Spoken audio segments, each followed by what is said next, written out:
सब गोटे के गोर लागै छी। हम गीता मलिक। आइ हम एकटा विषहरा के गीत लऽ कऽ आशा करते अहाँ सबके नीक लागत तऽ लाइक कमेंट कऽ देबै। सावन मास उगल नदी चाँद हे,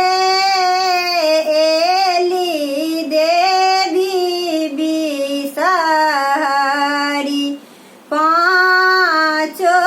बहिन हे, जैसे कूदैते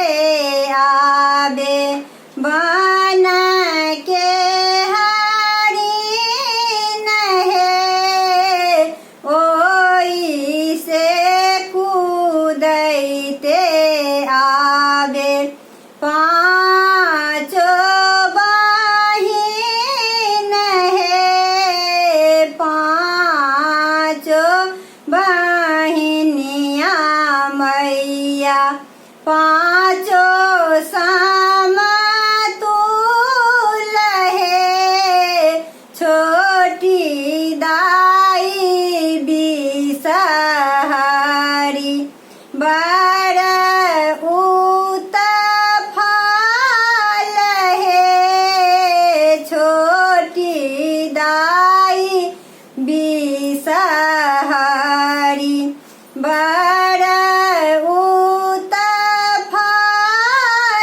हे, फूल लोढ़ गेली बिषहरी मालिन फूल बारी हे, फूल बालोढ़ते बिषहरी गेली अलसाई हे, फूल बालोढ़ते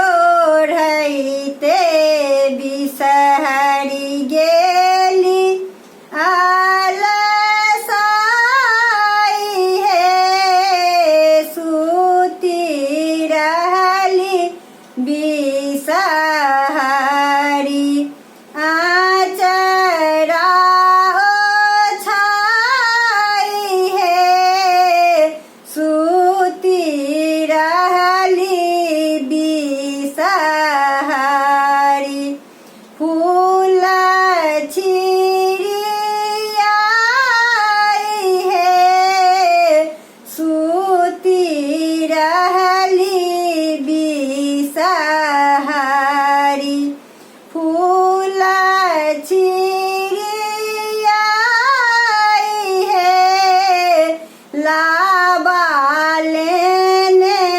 दौड़ल गेलखिन पबनैतिन बती सुहाबे हे, खाऊ मैया लाबा दूध दी